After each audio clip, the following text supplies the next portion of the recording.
Today we're going to share with you God with us. Ayan. Sabi nga po sa Matthew 1:21 to 23, and she will have a son, and you are to name him Jesus, for he will save his people from their sins. And all of this occurred to fulfill the Lord's message through his prophet.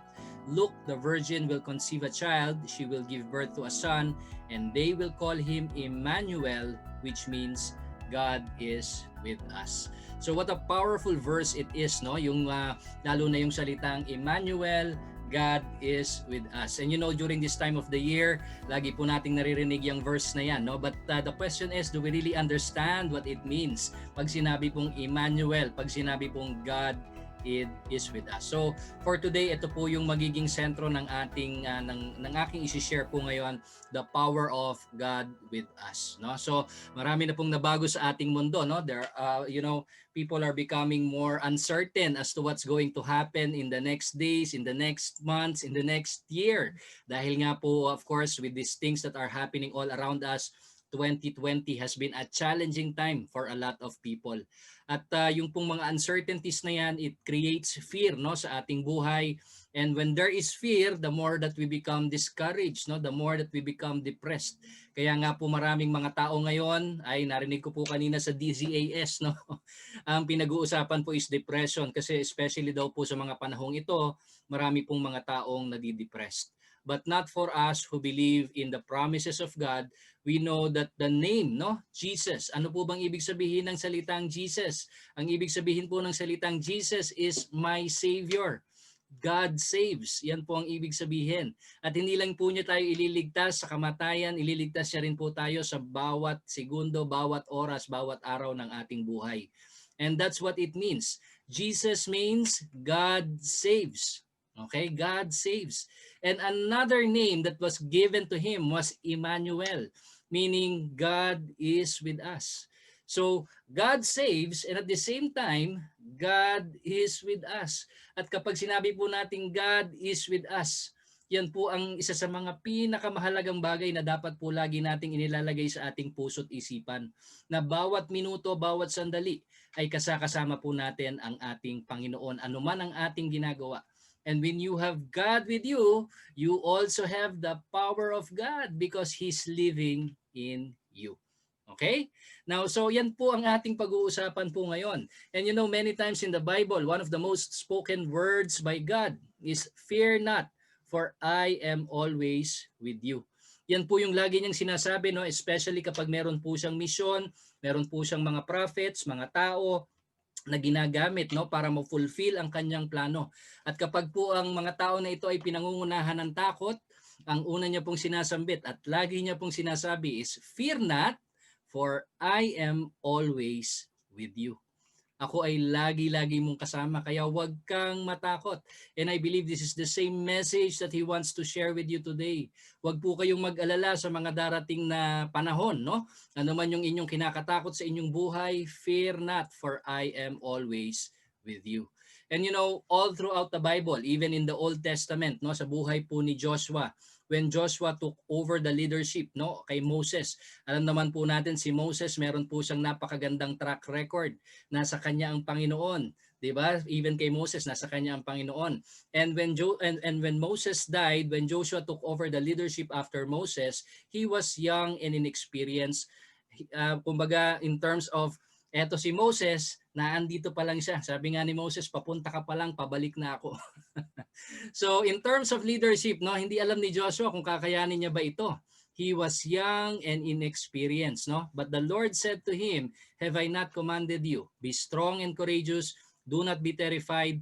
Do not be discouraged, for the Lord your God will be with you wherever you go." What a wonderful promise. Huwag kang matakot, huwag kang madismaya.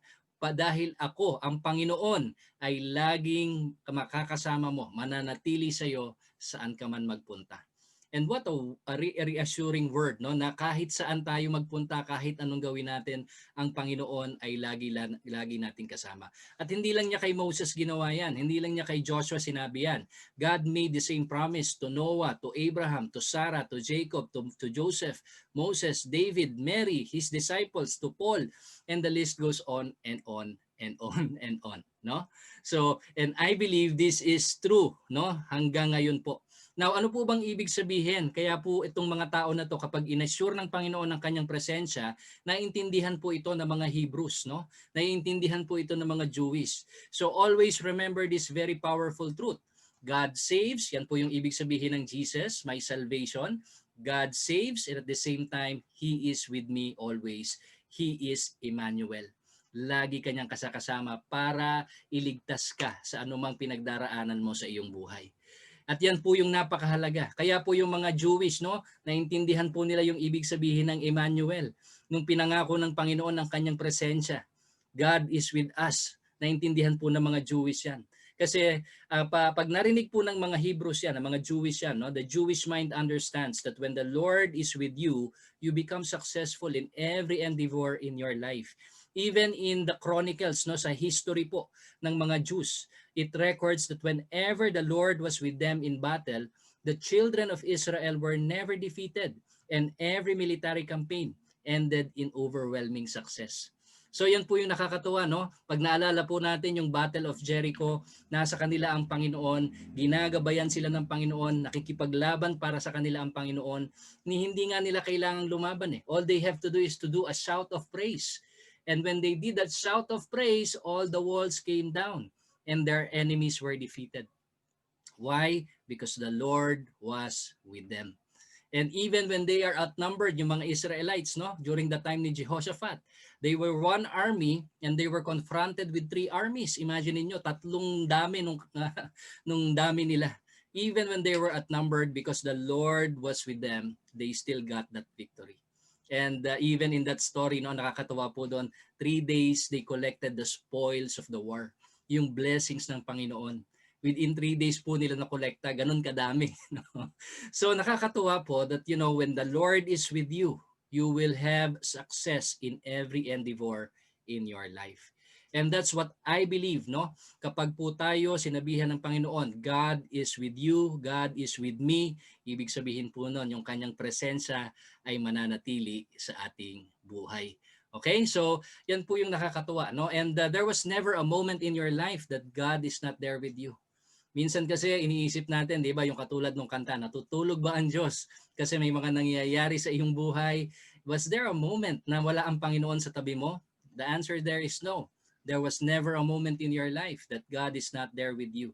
And if you feel far away from God, guess who moved?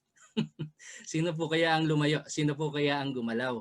At even to the New Testament, no, pinangako din po yan sa ating mga disciples, no. Nung bago po umakyat si Jesus sa langit, these were the last words that he gave to his disciples. Sabi po niya, "And be sure of this, I am with you always, even to the end of age."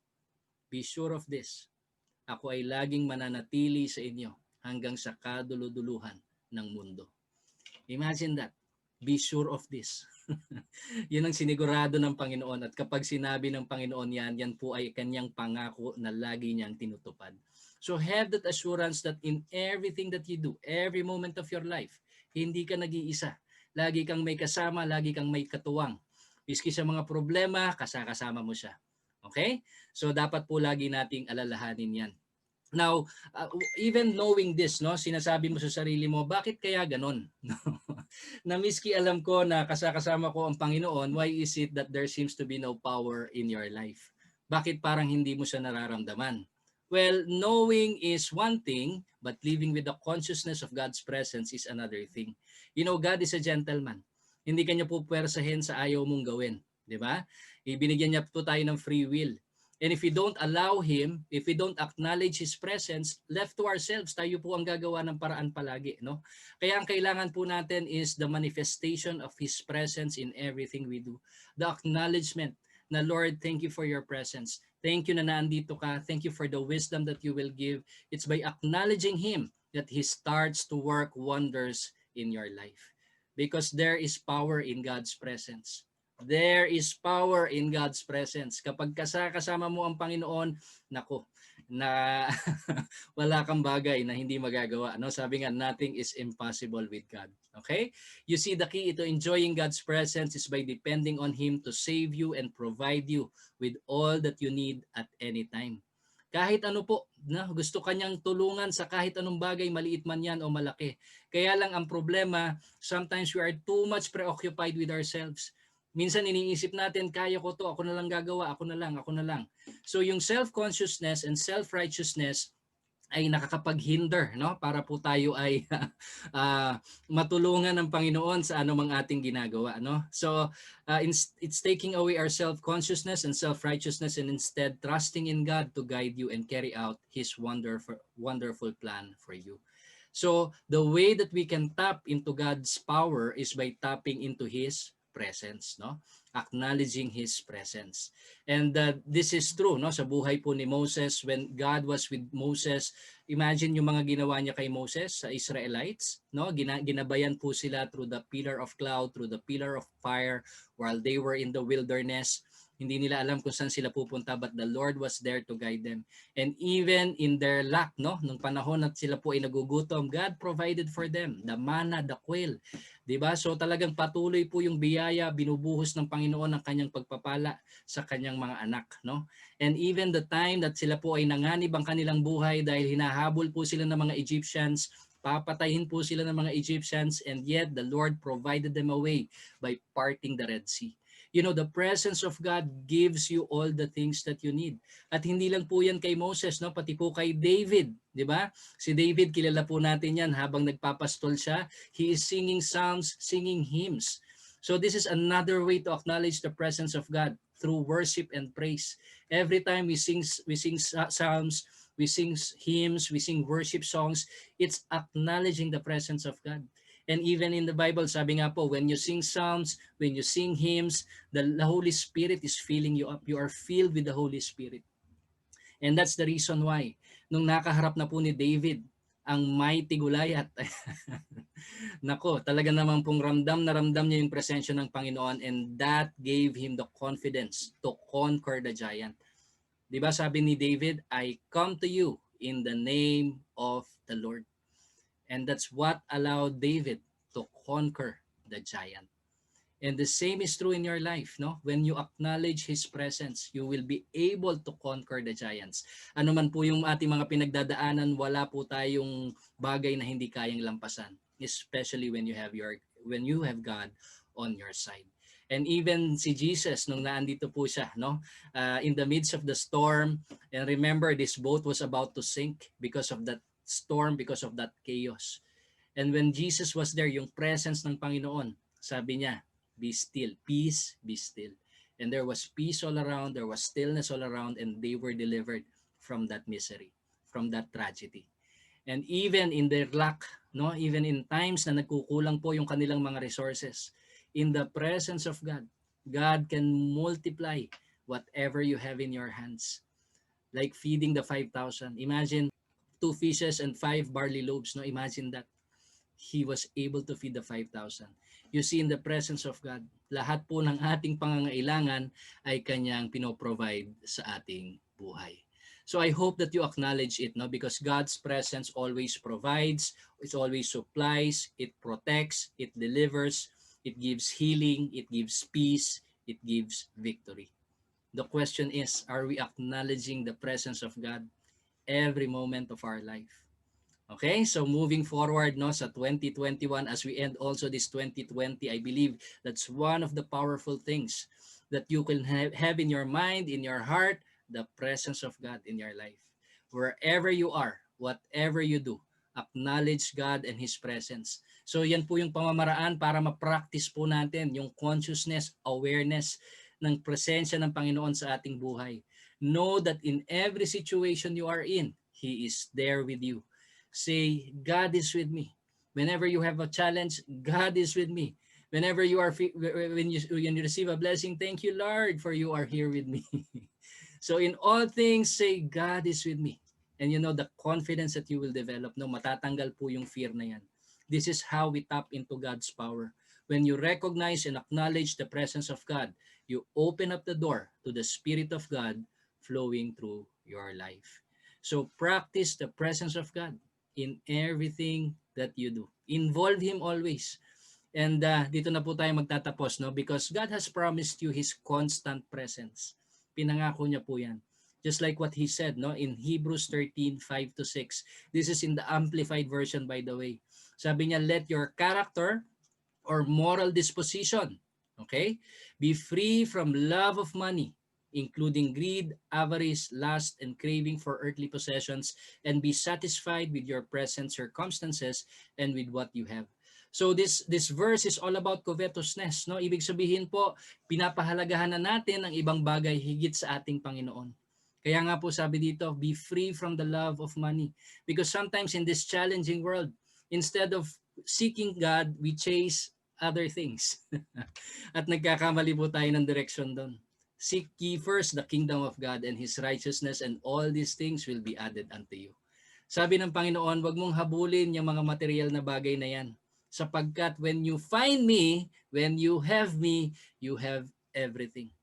And siguro po ngayon, may mga bagay ka na nawala sa buhay mo. Things that you have lost.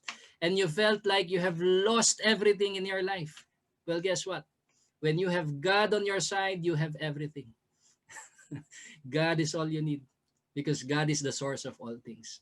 At ang sabi niya po dito, for He, God Himself has said, I will not in any way fail you, nor give you up, nor leave you without support. I will not, I will not, I will not in any degree leave you helpless, nor forsake, nor let you down, relax my hold on you, assuredly not. Now, how powerful it is. The emphasis that was given by the Word of God of how His constant presence is always in your life. Ni minsan daw, hindi ka niya iiwanan. Pangako niya yan. Di ba pag sinabi mong hindi talaga kita iiwanan. Talaga pong napaka-strong na statement po yan. And I hope that we remember this each and every day of our life as we end this year, as we go through to 2021. This is the promise that God has given you. He, God Himself, has said it to you. I will not in any way fail you, nor give you up, nor leave you without support. I will not, I will not, I will not in any degree leave you helpless, nor forsake, nor let you down, relax my hold on you, assuredly not. And you know what? When you know that God is always with you, you'll have the power, you'll have the confidence, you'll have the peace, you'll have the joy. Because when you have God on your side, you have everything that you need. And that is the reason why in verse 6, no, sabi po dito sa verse 6, pinakita po ng Panginoon that when you have God on your side, we will take comfort, we will be encouraged, and we can confidently and boldly say, the Lord is my helper. I will not be seized with alarm. I will not fear or dread or be terrified. What can man do to me? So that's the assurance of the presence of God on your side, on your life. It gives you the comfort, it gives you the encouragement, and we can confidently and boldly say, the Lord is my helper. If the Lord is my helper, naku po, umanda na po kayo, di ba? So this is just a picture of, I just want to illustrate this, no? As a little boy, napapayating boy, being surrounded by bullies. Imagine that, no? Being surrounded by giants. And then his father came, a muscular, strong guy. Guess what?